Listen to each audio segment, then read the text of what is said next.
for this as well. Welcome to you again because we are here to press that. So welcome to everybody this evening that's tuned into us on Zoom and on Facebook. It's lovely to see you here with us. We've got a very interactive and lovely session with us with Sister Maria, mashallah, who is a psychotherapist and is also working in the IAP services, many years of experience, one of our trainers from, oh, I won't say how long, Maria, but a long time, yeah. And one of our developers, mashallah, has been involved in push-up parenting for many, many, many years, nearly from the beginning, I would say, but definitely from the time that we started expanding and going into Birmingham and doing more with our core trainers, our core people. They are helping us, mashallah, which was brilliant. We're always very thankful, and please do dua for her, listeners, because we all need dua in this time, and we dua for her, and inshallah she'll be able to continue her work, inshallah. My name is Kathleen Rochnaghi. I'm Managing Director of Push-up Parenting. You probably already know that, you've probably seen that, but I'm delighted to be here with you. We're stretching our technical support we mentioned earlier on before coming on, so please do dua for me too, especially these last few days, and especially this is going to be a nice interactive session with you. We're making it very relaxed as much as possible. Forgive us if we make mistakes, forgive me, it will be due to me. I am learning, so please forgive me if I make mistakes.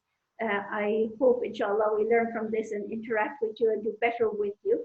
We are having this session this evening about resilience, and then next Thursday, the same time, 5 p.m., we're having another session with Brother Saeed on happy families.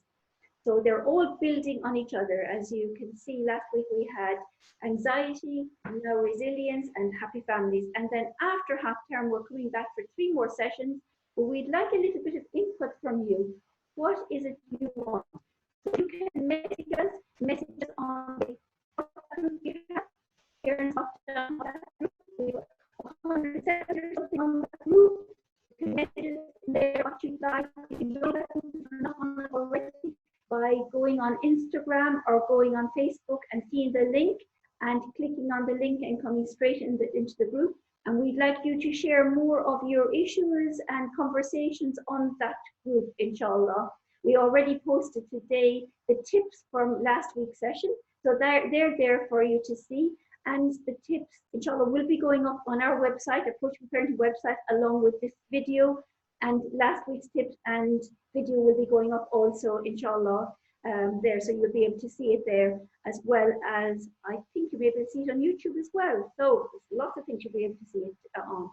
But we do need to thank Beth, first of all, for Birmingham Education and Partnership. They're the people that are commissioning us to do this. So really a big round of applause, a big clap and a shout out for them, because we hear for them. Alhamdulillah, they told us to do something, and we came so looking at Facebook, this on and meet your needs as they requested. We're also working with Northern Whole and Muslim Youth Helpline. So you can see that there's lots of organizations involved in this, and some of the tips they're working with teenagers are also from the Muslim Youth Helpline, and of course their details are up on the tips, and you'll be able to see their details if you need to ring them. If there's any issues with your teenagers and you want to ring them directly, you can do that. And we know that Norton Hall have been very, very busy doing activities with parents and children over the last couple of weeks, which is wonderful, giving you ideas and helping out. And again, they will be very happy to help you with any issues or problems, or you can come directly to us, and we're very happy to also help you there with whatever needs you have, inshallah. We have switched off your microphone, so you are on mute, and your cameras also, if you can keep them like this, we'd really appreciate it. I'm not too sure if you can control them. It's just only I that can control these things at the moment, but if you can keep them like this, it does allow for us to get through the slides and help the session flow a bit easier. However, we do have the chat box opened, and we do want you to interact. This is a very much interactive session. So if you're on Facebook, we have one of the team on Facebook already looking at your questions, so you can actually put your questions on Facebook and she will send them to us. And I think they will need to go onto the chat, and I'm just trying to think, team, if you are watching me, I'm not able to get into our group, so you need to message me from the Friday so that I can pick up the messages. Sorry, that's a quick way of getting the message across to the team without having to message them. So we can make sure that we're answering your questions. I do have here, and I will be looking at Facebook Live, so maybe if we miss out anything, I will be checking in on another device here to make sure that I'm checking in on questions as well, and I'll ask Mary those questions if she hasn't already seen them. So we're trying to get them to you, Mary, as best we can, because I know you're looking forward to this interactive session and engaging with people, which we love as well. We want to engage with our participants, inshallah. So I think that's all the rules that we want. We do need comments from people at the end or now, as well as their posts, which I've mentioned before. Please put in your posts. We want to know where you're from, and we love interacting with you. We want to know how many people are from Birmingham, how many people are from East Birmingham, North East Birmingham. So do let us know, please, and do put in your comments of how you found the session. And we had some lovely feedback from last week about how great it was. And maybe if you could just explain what was it that was great, what you found useful, exactly, so we can gain on that knowledge and build on the next sessions as we're building and going through the sessions. And if there is something that you want us to talk about, please do talk about and put in the chat group as well. So I'm actually going to move over to Maria now and pass over to Maria. Assalamu alaikum again, Sister Maria. How are you? Alhamdulillah. Assalamu alaikum. Jazakallah khair for the very for the lovely introduction, mashallah. I'm really excited to be here and deliver this presentation on resilience. I hope it lives up to the hype that you've just built up, inshallah, and hopefully there'll be some good tips there for the parents. But like Sister Kathleen said, please do interact with us. The chat function is open, so I can see that on Zoom. I won't be able to see the comments on Facebook, but as we said, one of the colleagues is doing that and we'll be highlighting those as well, inshallah. So as you can see, today we're going to talk about resilience, and we're going to look at just what we understand about resilience. What do we think resilience is? We're going to look at the importance of resilience. And we're also going to look at some strategies to help build resilience in ourselves and also in our children. So firstly, and this is a little bit of participation from you required, what is resilience? What do we think? If I say that word resilience to you, what comes to mind?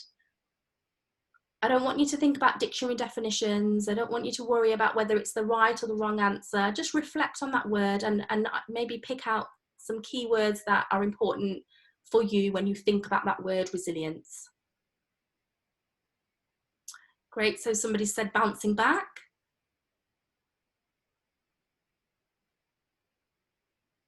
Great. Ability to withstand trials, great. Grit and determination, great. Keeping going, fantastic. So we've got some really good ideas there. Fantastic. If you want to keep those coming in, that's fine. Being strong, fantastic. Yeah, great characteristic. So we've got some really good ideas there about what that idea of resilience is. So I've got a couple of definitions here for you. The quality of being able to return quickly to a previous good condition after problems, and the ability to recover strength, spirit, good humour quickly, and that idea of bouncing back somebody mentioned, and keeping going. Those definitions are good, but I'm not quite sure that I like them totally. But in order to kind of think about resilience a little bit more, I'm going to introduce somebody to you that I'm sure as parents everybody knows. Incy Wincy Spider. I'm sure everybody knows Incy Wincy Spider. Poor Incy Wincy climbing up the spout, down comes the rain, gets washed out, and she climbs up again. What do you think happens to Incy Wincy when it rains again? So again, use the chat function, let me know what you think happens to Incy Wincy once she climbs up that spout and it rains again. It's not a trick question, guys.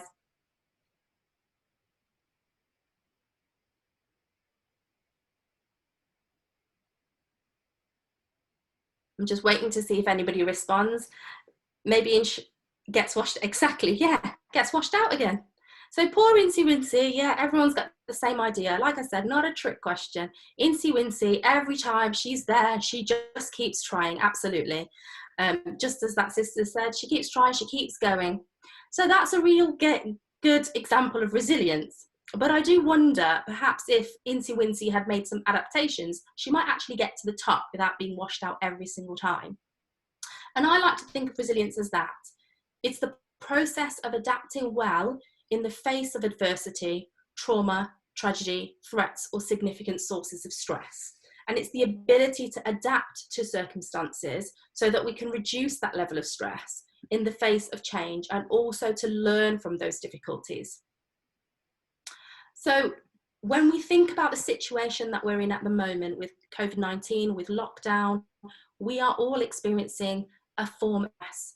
And so we want to think about how we can adapt to that and kind of reduce our stress for ourselves and for our children as well, and be able to then, at the end of this, inshallah, when things go back to some level of normality, whatever that new normal might be, that we have learned from that. We've reflected on what we've learned through this process as well.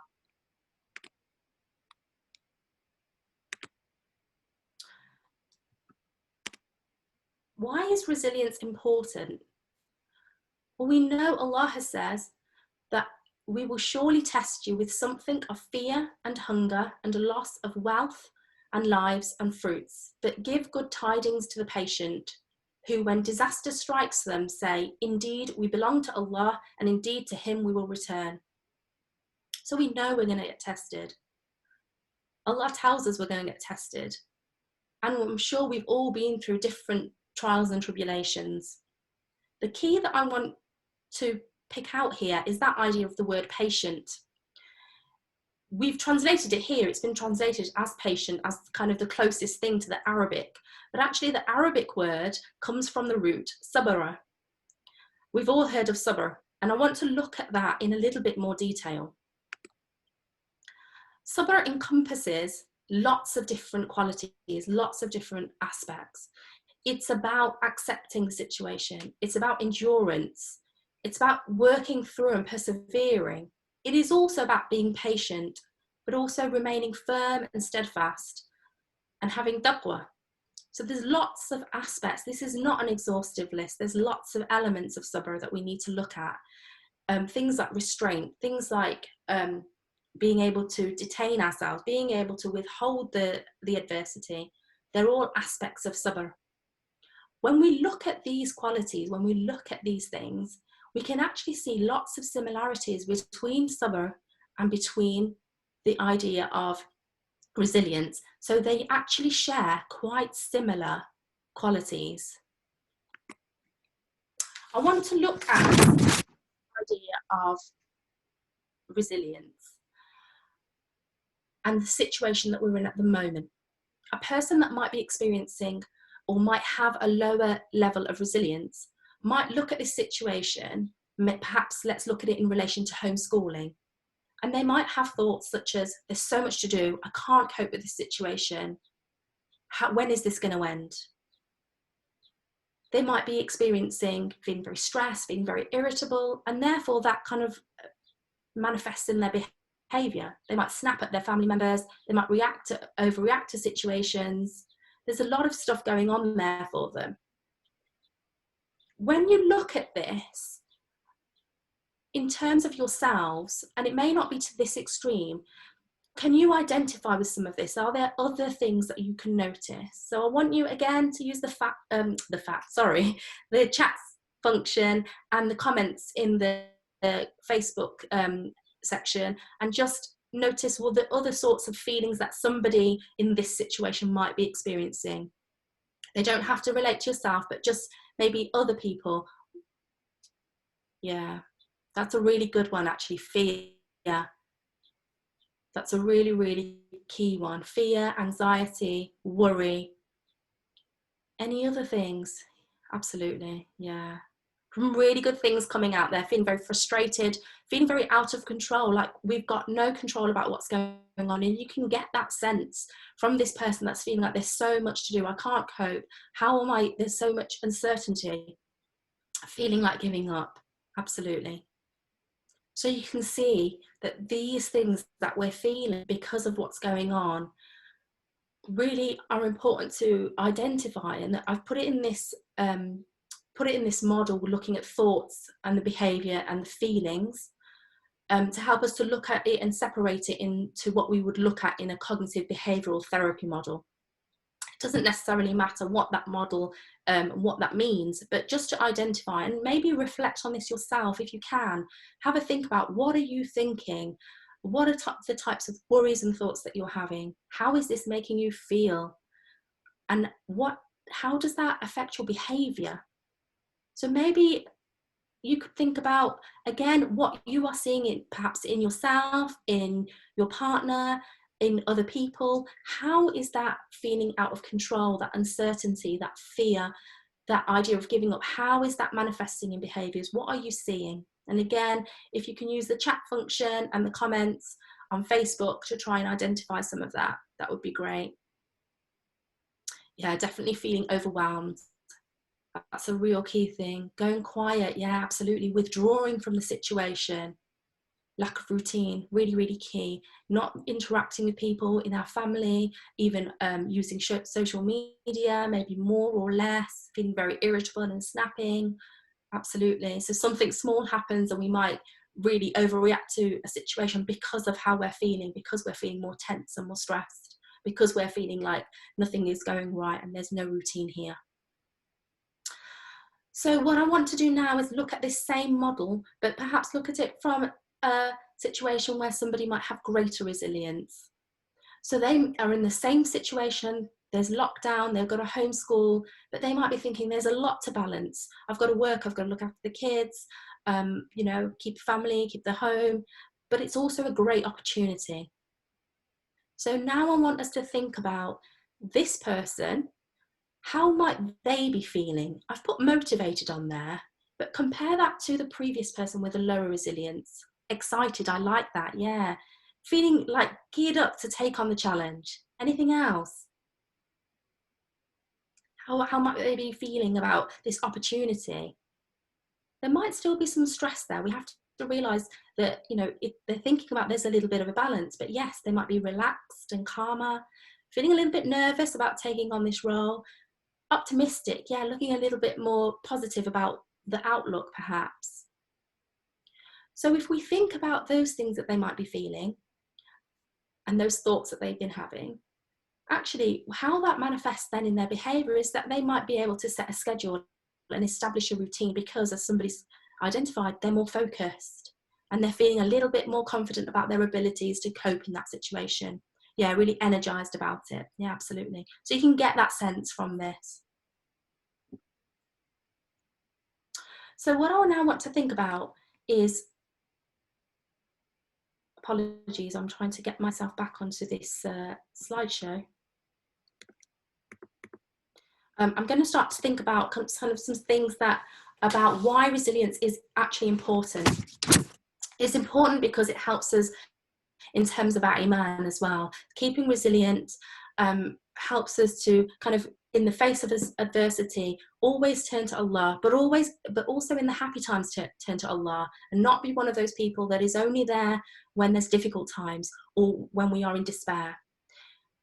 Resilience helps us cope better with stress. So as you can see from those two previous examples, the person that had the greater resilience was able to look at the situation and be able to manage it better.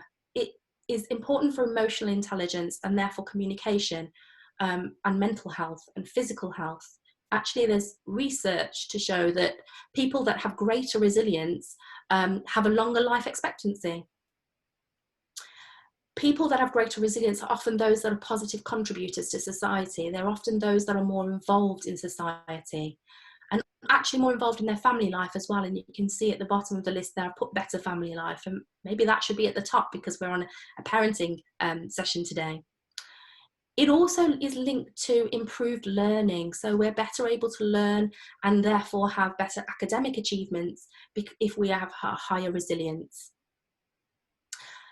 Greater resilience is also linked with lower absences from school or work due to sickness. So actually, because we're feeling healthier, because we might be able to cope better, we're taking less time off from things. And actually a really key thing, particularly in teens, is greater resilience is actually a contributor to reducing unwanted behaviours. So perhaps those unhelpful behaviours that we are seeing, unfortunately, some of our teens getting into, such as smoking, even recreational drug use, those kind of things. Actually establishing good resilience and encouraging that can help to reduce those unwanted behaviours. So now I want to look at some strategies to develop resilience. I'm going to look at some here, but actually before I go on to that, maybe reflect on yourselves. I might go back a slide actually. What strategies have you got in yourself? What strategies do you use to help you to cope with adversity, to help you to cope in stressful times? And that might be something that you're using at the moment. It might be something that you've used in the past. But again, if I can encourage you to use the chat function, brilliant. There's some really great suggestions coming through here. Seeking support from others, and I'll talk about that. You know, it's okay to ask for help. Remembering that it was written by Allah, absolutely. And that quote from the Quran definitely highlights that whatever is happening is destined for us, but we can also work through those trials and tribulations. Journaling, and that's a really interesting one. I will talk about that. But yeah, keeping some sort of journal, whether that's a diary, whether that's a gratitude journal to think about some thankfulness. I've got one here. Go back, stop, think, don't continue. That's an interesting one. Yeah, it's about sort of pausing and reflecting on kind of what's going on. Exercise is a really good one. So although we're thinking about emotional resilience and we're thinking about withstanding psychological trials and stresses, actually exercise is really good for keeping us kind of going. We've got some really good ones coming through: speaking to friends, establishing that social network, reminding ourselves it won't be like this forever. That's really key. So there's key kind of positive thoughts that we can say to ourselves. Self-compassion, really, really important. Being kind to ourselves and also kind to others as well. So really good points then. Again, we've got one here: dua and self-reflection, grounding techniques. You looked at a really good grounding technique last week with Sister Abida. If you haven't looked at it, please go back and look, because it's a really simple technique that you can use on yourself and with other people. Really key thing with resilience, again, remembering that you've been through things in the past, and that can be a really good way to develop future resilience. So if you're going through something difficult at the moment, look back and say, what have I been through in the past? What helped me at that time? What can I put into place now? And recharging your battery, absolutely. Self-care, whatever that might look like for you. Everybody's self-care will look different. So for one person, it might be, you know, having a soak in the bath. Another person, it might be reading Quran. For another person, it might be, I don't know, getting a massage. Another person, going for a walk. So whatever that looks like for you, whatever self-care looks like for you. And I would absolutely encourage you to think about those things for yourself. So you've covered a lot of this already, but I'm going to go over some strategies with you. So I'm not sure I understand. Accept that you're human and understand that Allah has made us the way that He has, that we are supposed to feel emotions. And actually, a lot of people, particularly in some cultures, and I know in mine as well, that this is often frowned upon. You know, emotions are not talked about, emotions are often not dealt with. So people experience emotions and they're often told that the best way to sort of go through that is to just bury it and move on. And actually what we want to do is accept that we're human and that we are going to experience emotion. That is how Allah has created us. And by understanding that we're going to experience these different difficult emotions, then we can reflect on that and actually work towards bettering ourselves. The second one, a lot of you touched upon, building your connections, whether that's with your friends, with your family, a social support network, just making sure that you've got those empathic and understanding people around you that might remind you that you're not actually alone in this difficulty and that you've got people around you. Trying to focus your attention on those trustworthy, compassionate individuals who will validate your feelings. And that's a really key point. When we're experiencing difficulties, we don't want to hear be okay in the end. Sometimes that's okay to hear, but what we actually want to hear is often that sounds rubbish. I know that it must be really difficult to be trying to homeschool and trying to work and trying to make the most of Ramadan. It is difficult, and just validate that. The other thing that can be quite helpful is things like, in terms of building your connections, is things like doing community work. You know, there's lots of things out at the moment, particularly about being able to help people that are more vulnerable. And if you can, then maybe doing something like that and building those connections with volunteer groups and other people in the community can be quite helpful. It might be about joining a group, whether that's an online halakha type thing, whether that's other webinars, whether that's, you know, thinking about doing something in your local community again, that might be about reclaiming some of that hope that you might be kind of at a loss with at the moment. The next one is about fostering wellness. And again, a lot of people have talked about that. So kind of self-care, somebody's put here having a cappuccino. So that can be all part of it. It's about looking after our mental health and also being able to build resilience, because stress has an effect on us mentally, but it also has an effect on us physically. And actually we know that the most kind of the people that go to see their GP about stress, often they don't go with the symptoms of I'm stressed. They will go with symptoms of having difficulties perhaps with their digestive system, getting chronic headaches, feeling tension. They don't necessarily always recognize that actually I'm feeling anxious. What they will see is the physical symptoms. Try and focus, again, with that wellness, trying to focus on present moment focusing things, techniques. So I'm going to look at this in a future slide, and just to give you a few techniques, and you looked at one last week as well. But it's, you know, about being able to be in the moment, in the present moment. Often, and this is happening now, I'm sure, we can be in the moment, but we're thinking about what's going to happen later on, what's going to happen. You know, we might be doing this now, sitting here listening to this talk and actually thinking, oh, what am I going to have for dinner? Or when am I going to fit my Quran in? Or what activities am I going to do with the children tomorrow? So there's a lot going on, and we're often thinking ahead, or we're thinking behind. We're thinking about what happened yesterday, or what happened the day before, or what happened last year. And actually what happens with that is that we are not focused on the present moment. So doing some really key things, and again, I'll look at that in the next slide, will help you with that. But things like salah and dua, again, are really important aspects in this, because doing salah, how often do we pray salah? And when perhaps our mind has wandered, just gently bring yourself back to that moment and try and establish that connection with your Lord. Find purpose. I talked about this a little bit, but it might be about helping others, volunteering your time. Being proactive is a really key one as well. So being able to acknowledge and accept the emotions that you're experiencing, identifying your problems, and actually thinking about what you can do about your problems. I'm going to look at this again with a technique in the future slide, and it's about problem solving. So we'll talk about that a little bit more. But the other thing about finding purpose is maybe setting some goals and adapting those goals based on what's going on in that time. So we might have set some goals perhaps at the start of Ramadan, or even perhaps at the beginning of this year, thinking, oh, well, when Ramadan comes along, I want to finish praying my Quran this many times, or I want to do this many things. And actually, we didn't plan for lockdown being here. So maybe we have to adapt our goals and be a little bit kinder to ourselves and look at what's realistic for us. Embracing our healthy thoughts. So last week, Sister Abida went through some unhelpful thinking styles with you. And this week I'm going to go through how to actually challenge some of those unhelpful thoughts.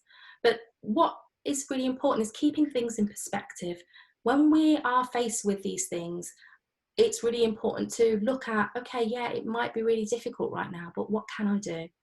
It might be about thinking about it won't be like this forever, like somebody mentioned on the chat. Also being able to accept change and actually maintain a hopeful outlook, a positive outlook. It is really difficult to be positive when life isn't going perhaps the way that you planned it. But remember, Allah is the one that plans everything. We might plan, but Allah is the best of planners. And actually, we might want to try and plan this, that, and the other, but try and just accept that things change and be flexible with that. And seeking help, and somebody mentioned this already, kind of speaking to friends, looking out into your support network, and that is really, really crucial when we're looking at building our resilience. So I said that I was going to look at some specific techniques with you. And the first one is about unhelpful thinking. So last week with Sister Abadan, again, if you haven't looked at it, please go back and have a look at it. It was a really good talk. She talked about unhelpful thinking styles and being able to recognize them in ourselves. And that's a really good thing. And that can be sufficient enough to tell us that actually this is an unhelpful thought and maybe I need to think a little bit more positively. This technique here is a little bit more formalized, a little bit more structured, and it's something that you can use on yourself, but you can also use with your children, particularly with teens. So firstly, identify what the unhelpful thought is. So for example, you might be having an unhelpful thought, I'm not qualified to teach my children, okay? What you would do then is to rate your belief in this statement, and maybe that would be on a scale of 0 to 100, where 100 would be, I absolutely definitely believe in this thought. And remember, this is a thought that would be perhaps occurring to you quite a lot, making you feel quite low or anxious or fearful.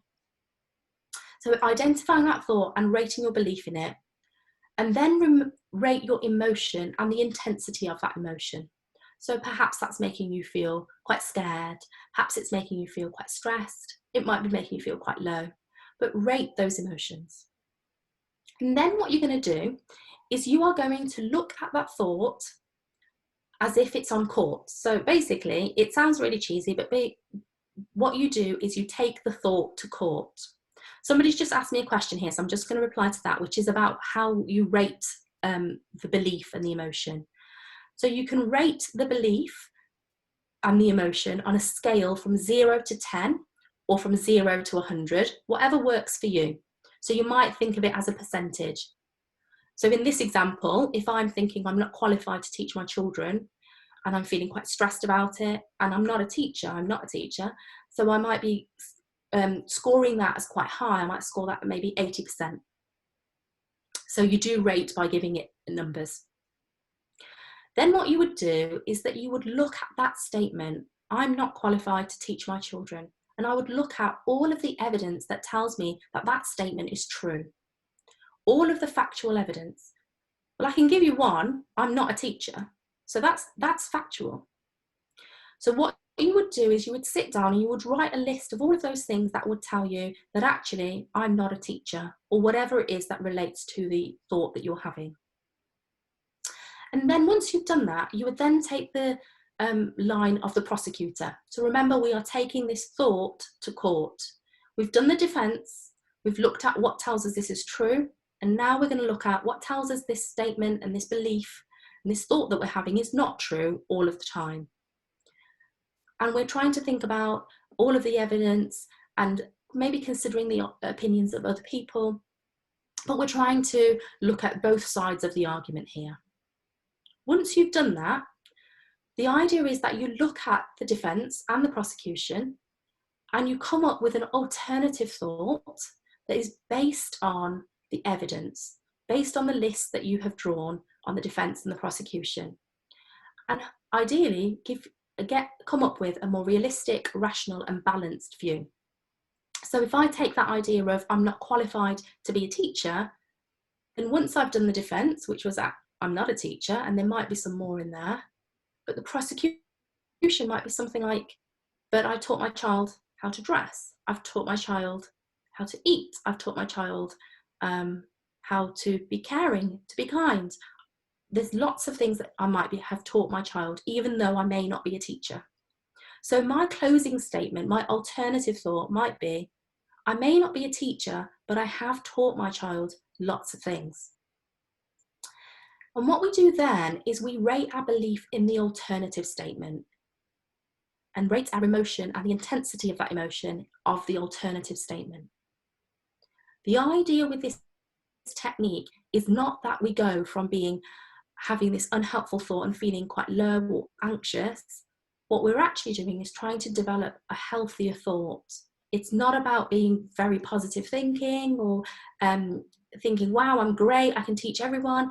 That's not what it's about. It's about just coming up with something that perhaps doesn't make us feel as scared or as uncertain or as low. And hopefully by doing this process, it should help to challenge some of those unhelpful thoughts that you might be experiencing. I would encourage you to try this on yourself. Maybe make a diary over the next couple of days or over the next week of the types of unhelpful thoughts that you're having. Just identify them, notice them. Maybe notice the unhelpful thinking style using the information from last week. And then take one of the thoughts that is coming up perhaps more often and put it on trial and come up with an alternative. Are there any questions about that particular technique? Again, use the chat function or the comments on Facebook if there are any questions about this. It's a really good technique to be able to use with yourself and particularly with teens as well. I found particularly with bullying, this can be really helpful. So often when children are bullied, they're experiencing difficulties. They might be thinking about themselves, well, I'm not liked, or I don't have any friends. So it can be useful to go through this process with them. Kathleen. Yes, I was just coming in there because you were mentioning so many nice topics there about being the defender and being the prosecutor to try and get us to look a bit deeper. And that's probably the first time a lot of people have come across this. And I thought it was a very good analogy, actually, how you did it to examine ourselves. Is that something that we can remind ourselves doing regularly, or remind of how we do it with teenagers? So I would definitely encourage initially in the first stages to use it as often as you find it helpful, absolutely. Particularly if there are things that are coming up more often. If you can, ideally sit down and write this out. And once you get familiar with the process, it'll be a lot easier to do it more in your head. Yeah. Great. I think it's something that because it's new for people and we need to practice, like every skill, isn't it? You know, like what we're doing here today, the more we do it, the more we practice, the more we learn. So it's probably new for that. So that's very useful. Thank you, Maria. Absolutely. And what I would say as well is that, like you said, Kathleen, practice with the technique.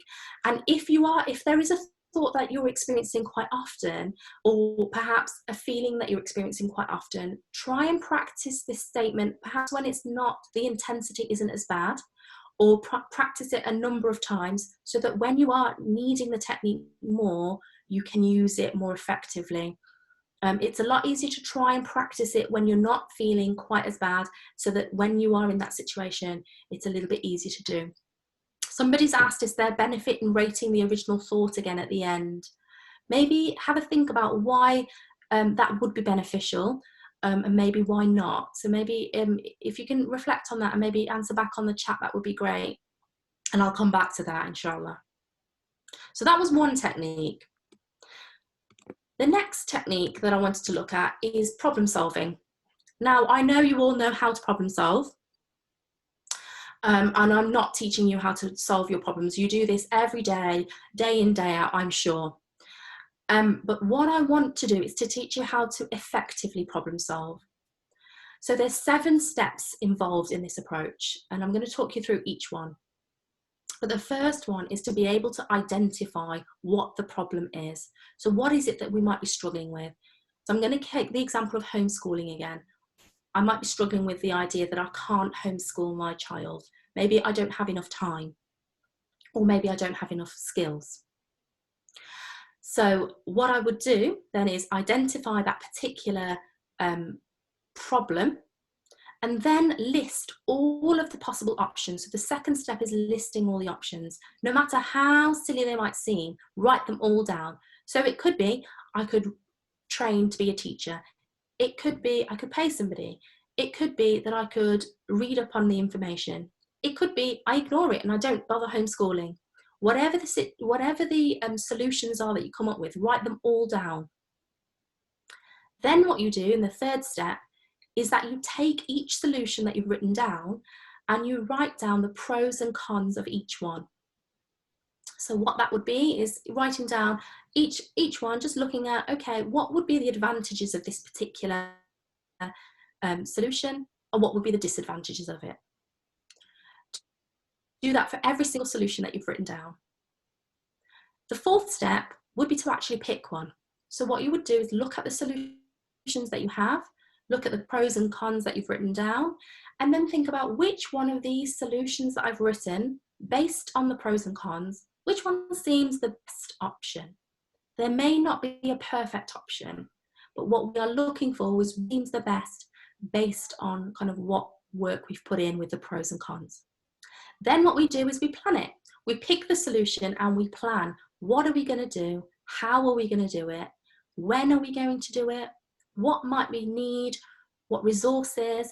Who might be able to help?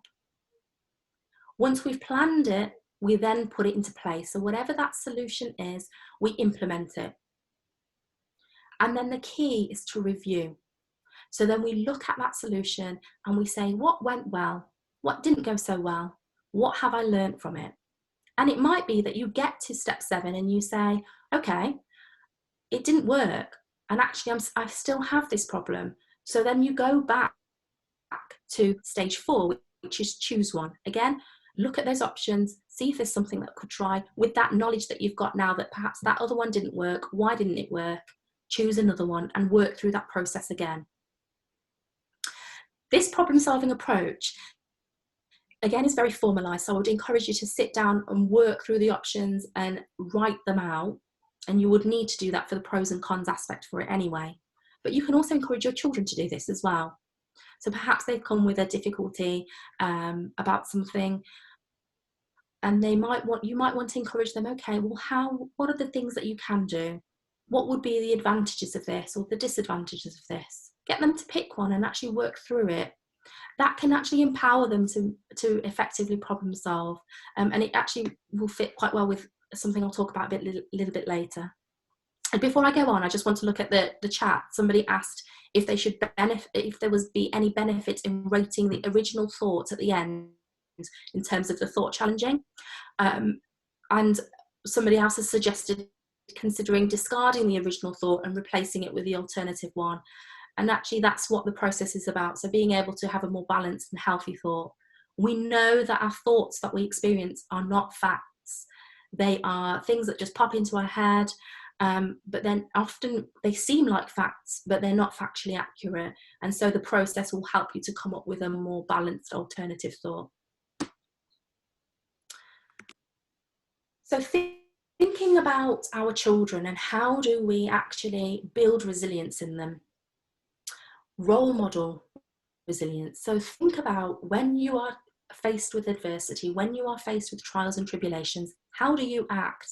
Are you acting in a way that will actually show our children that this is how we face adversity? This is how we face what we're going through. From an Islamic perspective, from a psychological perspective, maybe it's putting those techniques into place. The way our children learn is by imitation.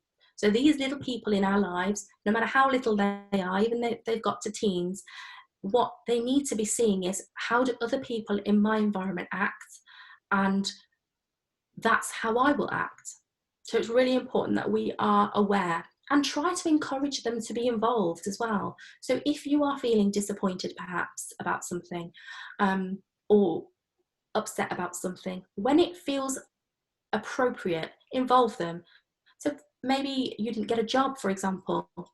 You can say, encourage them to be aware of the emotions that you're experiencing and say, well, I'm disappointed that I didn't get that job because it was important to me. And it's nice to know that it's nice to have things that are important, but sometimes they're not meant to be. Sometimes Allah has a different plan for us. And again, just get them to understand that idea of kind of, we may face these trials and tribulations, but actually there is a way in which we act around tackling these stresses. Build relationships. So encourage a relationship between you and your child, being very, very supportive. We know that people with greater resilience have at least one supportive relationship, and that's what gets us through. And I know people mentioned about seeking support, friendships, really, really important to have those key relationships. But with children particularly, the presence of a responsive adult helps to reverse the psychological and physiological changes that are activated in a child's brain when they experience stress. So remember, our children are developing all of the time, and we want to be able to nurture and help them grow as best we can. And that might be about building that key relationship with ourselves, but also with other people. Children often don't notice, perhaps, if there's someone on the sidelines cheering them on. So it might be about pointing out, oh, well, you know, your grandma's really pleased with what you've done. She was really positive about it. And just making them notice those things, making them more aware. Strengthening their brain function, their executive brain function, particularly the bit that helps us with those things like problem solving and coping. So things that you can do is establish a routine with them, model healthy social behaviours, create and maintain supportive relationships around them, make sure that they've got a good support network around them, and give them opportunity to have social interactions and create those lasting relationships, friendships, family relationships. Give them opportunities for creative play, particularly in younger children. So giving them opportunities for role playing, for messy play, for sensory play, all of those things will help. Board games are a great way, and I know there's been a huge influx in people playing board games at the moment, but it's really good at helping children because it's good for impulse control. They have to stop and they have to take turns.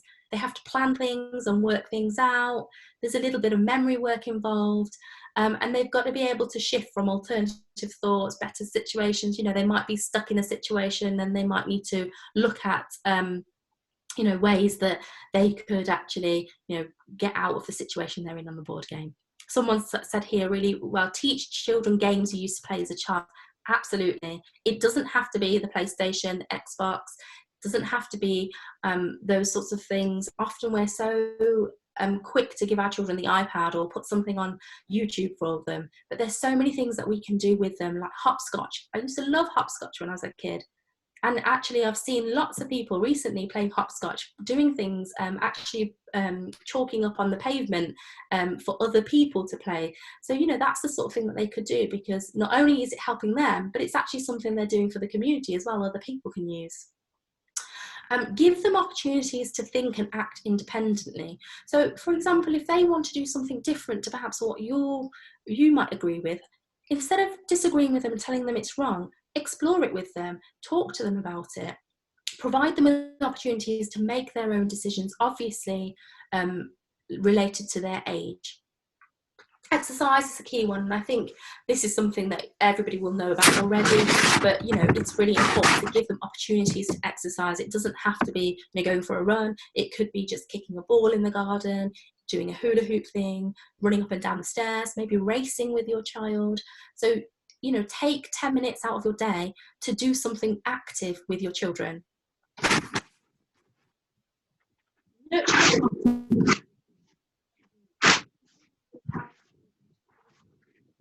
Empower our children to feel positive and have a positive outlook.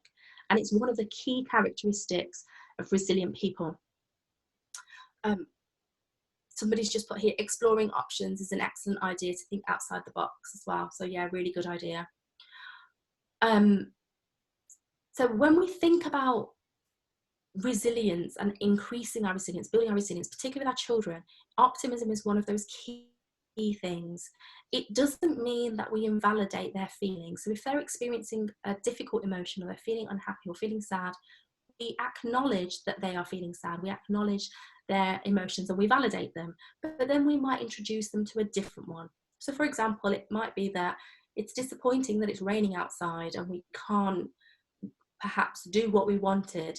But is there something that we can do to make the most of this? What can we do on a rainy day that we probably wouldn't do if it was sunny? And that might be quite simply putting your wellies on and going out and jumping in puddles. It might be, as my little one likes to do, going into the garden and picking up worms. He's happy doing that. Let him do it. It's his way of exploring. So think about with your children and get them to come up with ideas. That is key. Very quickly as parents, we often will say, well, let's do this, and we will make the decisions for them. But what we're doing by doing that is taking away their ability to make decisions and their ability to problem solve. Teaching them to reframe their thoughts. So I've taught you a technique that you can use to reframe your thoughts and challenge unhelpful thinking. You can use a similar thing with your children, getting them to identify their thoughts, maybe encourage them to keep a diary or a journal, and ask them what it is that they're experiencing. What are the thoughts that they're experiencing? How is it making them feel? And then getting them to look at the thought and using that thought to court analogy and asking them to reframe it and think about, is there an alternative way of looking at this? Remember, with the reframing, we're not trying to get them to think positively, but what we're trying to do is just be more realistic. Build their problem-solving toolkit for them, for us to fix. And often we do that as parents. We want to step in and fix the problem. Actually give them the opportunity to explore what the options are and explore what the potentials are, and let them build their toolkit. So for example, if they've decided to draw on their little sister, maybe ask them, okay, well, you've drawn on Aisha here, and it's not okay to draw on Aisha. So what can you do? How can you fix this problem? How can you fix this idea that you've coloured her in? So give them the opportunity. And lastly, let them talk. We're very, very good at talking at our children, especially if we're feeling stressed, especially if we're feeling like there's lots to do and lots going on. But if we just give them that time to talk and explore, and a really good one is, particularly with resilience, there's lots of examples in the stories of the prophets of resilience. Maybe pick a story and ask and talk about it, reflect on it with your family, with your children. Make that a goal, one day a week or 10 minutes of the day, and give them the opportunity to give their opinions and talk about what they might be thinking and reflecting upon, and listen to them as well. That's a really key thing. So give them the opportunity to talk, hear what they're saying, reflect back what they're saying, so they feel heard and understood. And I think lastly, what I'll say is actually just love them. Empower them, love them, encourage them where you can. And inshallah, that will be the things that build their resilience. Just going to finally finish with this quote here. And again, I'm sure that many of you will have seen this, but I want you to think about it and reflect on it in light of kind of things that are going on at the moment, but perhaps also take it forward with other situations and other stressors. Prophet Muhammad ﷺ said, "How wonderful is the affair of the believer, for his affairs are all good, and this applies to no one but the believer. If something good happens to him, he is thankful for it, and that is good for him. If something bad happens to him, he bears it with patience, and that is good for him." Just something to think about. Jazakallah khair for your attention, everybody. I hope that was helpful. So we'll take some questions now, inshallah, Kathleen. Wonderful. It is absolutely wonderful. Jazakallah khairan, Maria. I really enjoyed that. I really enjoyed the tips that you were giving, the advice that you were giving, going down memory lane there and helping us all to understand what it was like. And actually, the simple advice: enjoy your children, love your children. And I think parents sometimes wish for the next thing. I wish they can walk. I wish they can talk. I wish they can go to school. I wish they can go to the toilet by themselves. I wish they can dress themselves. I wish they can. They're always wanting to be older and older and older, and it's not enjoying that moment, that time with them. And that you need time. It goes so quickly. Time just races away so quickly. So I think we need to be able to enjoy each moment with him. Each precious moment is that stage, and enjoy those stages. Yes, it might be a stage that they mightn't be so happy if they're getting teeth, or if they're older children that are going and a bit apprehensive going from one class to another, or primary school to secondary school. It's a stage in that we need to be there with them. We need to help them to embrace that, and help them to embrace that. So I love the coping strategies that you've had there with all of what you were doing. And actually made me laugh during the program, and you probably didn't see the comments on Facebook page, because I don't think it was a comment as you were talking about best play. And that's wonderful, isn't it, looking at best play. And there was a comment on Facebook saying that my 6-year-old daughter is beating me at drafts at the moment. So I thought that was so funny. In that we teach our children, yes, and then they learn from us, and they beat us, and they teach us what they're working on, the importance of it as they grow up.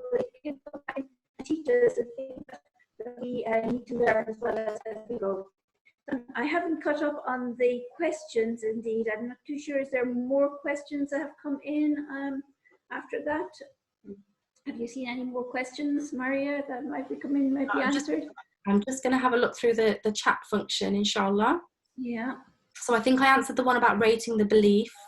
I was just going to comment, actually. I said that I would refer back to the gratitude journal that somebody mentioned, and actually I would encourage everybody, particularly now, you don't have to write it down, but with your children, maybe as you put them to sleep, ask them one thing that they're grateful for today.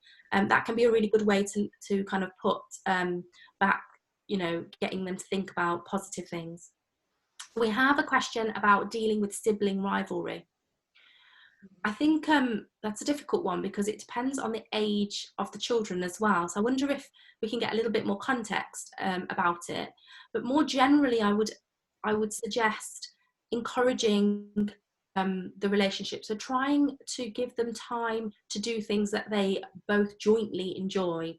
So again, it's difficult without the context. I don't know what the age are with the children. Are we able to get any more information on that at all? Okay. Jazakallah. So all children under 12 years, thinking about sibling rivalry, yeah, we know it's a thing, and actually it's quite a healthy thing. It's a normal psychological thing that have that sibling rivalry and competitiveness. I don't know if you'd agree with that, Kathleen. It's a normal thing, but it's how we actually nurture that in a positive way. Exactly. I mean, and rivalry and how we contain it, and parents actually. I often see there's some children a lot, so they sometimes are the instigators of this unknown to themselves, so that one child is very good at something, and they compare the other child to this. So unknown to themselves, they're actually putting in that rivalry in there, and something to be aware of. Yeah. Then it's very much about being aware of our own interactions and reactions to the situation, and trying not to make it a big deal. I think that's a key thing. As parents, often we will jump in and we will react, but what we want to be able to do is to notice there's an issue, and then maybe put into place some techniques, things like having some quality time together, doing something enjoyable that everybody enjoys. And perhaps they don't enjoy the same thing, so maybe doing something that one child enjoys one day, or maybe in the morning, and then something that the other child enjoys in the afternoon or the next day, so that we're doing things that we both enjoy and that we can respect and learn from one another in that sense. And it helps to build a relationship. And it is all about relationship building between siblings, between parents. Everything is about communication and relationships. I was just thinking the very same thing about the communication there. Sometimes children are not to communicate what it is they need and their own needs. They may be things that they're given. So parents think where they favor child over another, and should be doing this. Sometimes it does happen, and they give one child this toy all the time, and another child wants to play with it. What message is everything across there? This child is favored, and then there's some sort of rivalry there, and the other child feels they can have whatever they want all of the time. So I think we need to be mindful as parents and how we're approaching this and how we are making sure all our children are equal and we're treating them equal and teaching them the skills of communicating. So when they want something, that they're actually able to communicate that from the other sibling. But of course, as you mentioned earlier on, there's often some rivalry in the house. There's often some dispute over things, and that, in a way, if it is manageable, if it is minimal, can prepare them for life. Because life is not going to be easy. Life is going to be where they're going to have to stand up for themselves sometimes. They're going to have to be assertive. And if they haven't practiced these things at home with parents or with other siblings, it's more difficult than when they're in the classroom or in other areas to do this. Actually, Kathleen, that's a really important point as well, that often there is those minimal disagreements that happen on a daily basis, you know, perhaps sharing a toy, or, you know, everybody wants to use the bathroom at the same time, whatever it might be. And actually, if we step in every single time something happens, we're going to be there kind of helicopter parenting all of the time. But also, it's not giving our children the opportunity to problem solve themselves, to communicate effectively with each other, to be able to kind of work through that conflict themselves. So if it's a smaller issue, I would just always say to parents, maybe take a step back, observe and see what's happening before you feel the need to step in. So wise indeed. And I think we need to be aware, and you're going to laugh at this, Maria, but the years go by so quickly, and we are actually preparing our children for their own marriages and their own parenthood. And if we don't do that at a young age, then those kids as a drip, how are they going to relate to their spouses? If they were used to something at home, and there's lots of different parenting dynamics out there and parenting styles out there. So we need to make sure that we are teaching our children the proper tactics, so that they're able to communicate with their spouses, that they're able to express themselves, that they're able to get their needs across and understand other people's needs. So it's very much part of being assertive, yes, and we all have assertive rights, but I know of a lot of families that go into marriage and within a few weeks, there's those conflicts there that break down marriages. And while parents may laugh now and think, we're only talking about children here, but they grow up very, very quickly, and they're learning this from home. We've got a few other questions coming, actually, Kathleen. Do we have time to go through them? If you don't mind answering them, I think for a few minutes, we can stay on a few minutes extra. Yeah, we can go to 1:15, inshallah, if that's okay with everybody. Thank you. So we've got questions on here. Just to remind everyone, any questions that are not answered, we will answer them over, how are we going to answer them, Kathleen? Is it Facebook or on the WhatsApp group? Or yes, and we can put them up on our Facebook, on our website as well, indeed. So last time we managed to answer everything. We do have a group, so we did invite everybody to join our group so we can make sure we're answering all those questions there on our group. And I would like to remind people, just before you answer any more questions, that we do need your postcode as well. So we know a lot of you have joined in, and some of you have joined in during the session and missed the introduction. So we really do need, please, your postcode of where you're from, so we know how many people are from Birmingham, what areas of Birmingham. Just the first part. We don't need your whole postcode, so please do that.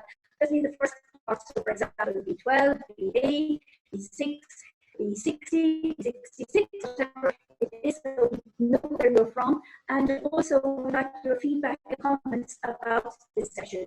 So not just found it good or not so useful, but what was it you found useful? What techniques? What would you take away from this? So just give us a little bit more information. One thing else that we can talk about after half term, we really want to build the next 3 sessions after half term on what you want as well, with our expert speakers coming in every week.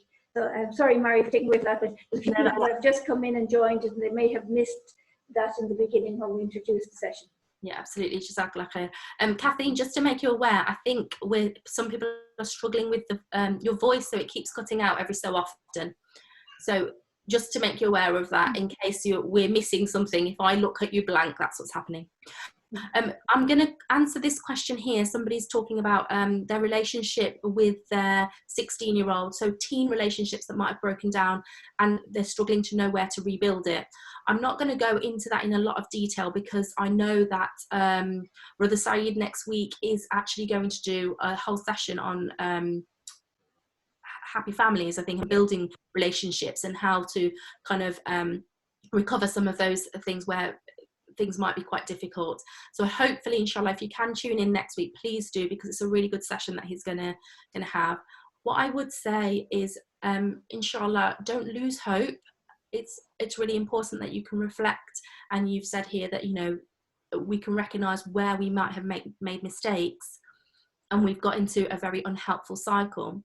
Maybe sit down and think about what that unhelpful cycle is, break it down into bits and pick one thing at a time. So if you're noticing perhaps that you're being more critical and not spending much time focusing on positive things, then just focus on that aspect for a few days.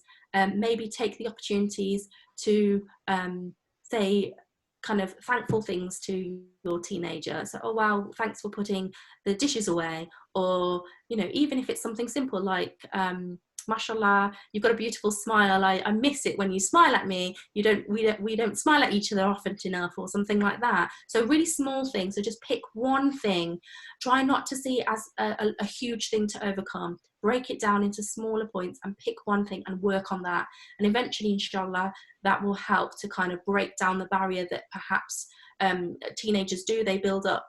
And you can slowly break that down, inshallah, and help to re-establish that relationship. But again, please tune in next week. We have a question here. How do we ensure the mental well-being of young children? So an example in this one is 7 and 4, especially in lockdown. So I'd encourage you, inshallah, to have a look at the things that we've talked about. But again, doing smaller things with them. Talk to them. So the way that we might encourage our own mental well-being might be different to how they might look at it. So is there a way that they can be thankful and look at positives? Ask them, talk to them, hear what they are saying, spend time with them. Children absolutely crave quality time with us. So are we giving them quality time? Even if it's 10 minutes a day, that's something. And maybe through that time, by talking to them and understanding them and learning a little bit more about perhaps what they need, you're able to put some strategies into place. And again, encourage them to think of things as well. So ask them, how are you feeling now? What would help to make you feel better? What can we do?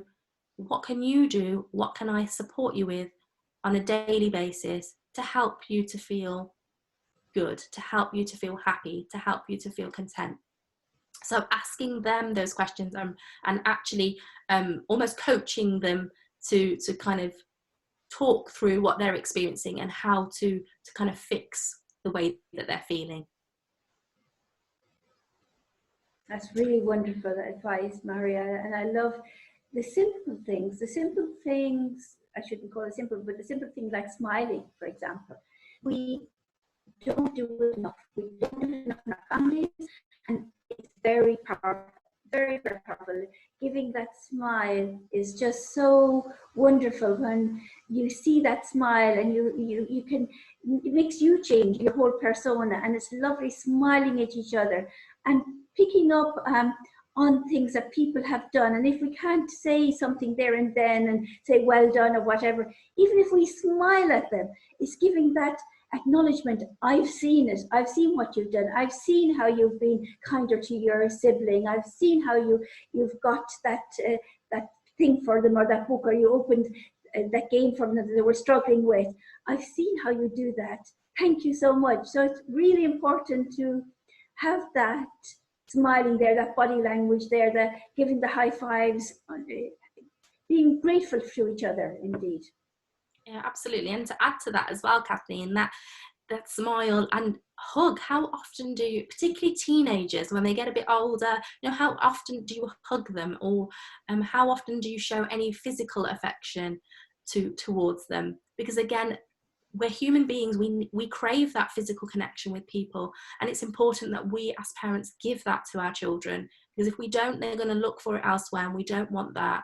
We want to be able to provide that kind of nourishment, that kindness, that love, and show them that. So it's really important. You know, if you haven't hugged your children today, I encourage everybody, go and hug your children today after this session, inshallah. Inshallah. Wonderful, wonderful tips to finish with indeed. Smiling and hugging. You know, we've talked about a lot of strategies here, which we're going to put up in our tips to go along with this video, inshallah, on our website, and to go also on YouTube. But some of the things that probably we're not talking so much about as tips are the simpler ones, the smiling, the hugging. We need to be doing that much, much more. Thank you for this, and I'm giving you a big smile and a virtual hug at the moment, because you've done a wonderful job. We've been privileged to have you here with us. Jazakallah khairan. It was a wonderful session. Some great comments coming in on Facebook as well, thanking you for all that you've done. I really appreciate it. I definitely gained from this. I feel I'm better from being here and smiling more, which is making me happier indeed. Alhamdulillah.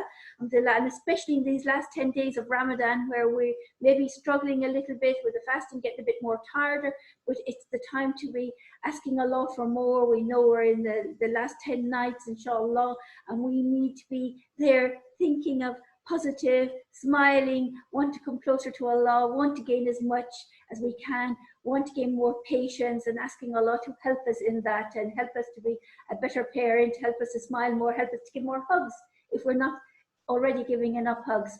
So thank you for that. Jazakallah khairan indeed. It was a pleasure having you. Alhamdulillah. Thank you very much for inviting me, and thank you everybody for your interaction. Alhamdulillah, it makes it a much better session for everybody, having the interaction. So Jazakallah khair for that. Wonderful. Thank you, Jazakallah khairan. We're going to end the session now, and Facebook Live is a couple of seconds after us. So apologies before we end. Somebody was messaging in. There's a couple of seconds, well, I shouldn't say a couple, it's actually about 20, 30 seconds delay. So some of the comments that were coming in were a little bit late because of that. So apologies, and thank you for having patience with us, our Facebook viewers. And we hope, inshallah, everybody will benefit from these sessions. We again like to thank Beth for putting on these sessions, and for our partners, Norton Hall and Muslim Youth Helpline, inshallah. We have another session next week. Don't miss out on it. It builds on this again. It is Brother Saeed, who is a counselor and an imam as well, and he will be talking about happy families. So we're going to be talking about some of the issues today that Mary already spoke about, and bring them into next week as well, inshallah, for your benefit. If you have any questions, do join the group, the Parents Lockdown group, and you'll see the links on Facebook and on Instagram, so you can post any questions beforehand on that group indeed, inshallah. Jazakallah khairan, Maria. I'll say salam to you as we switch off the cameras now, inshallah, and say goodbye to all our Facebook viewers as well. Assalamu alaikum. Assalamu alaikum.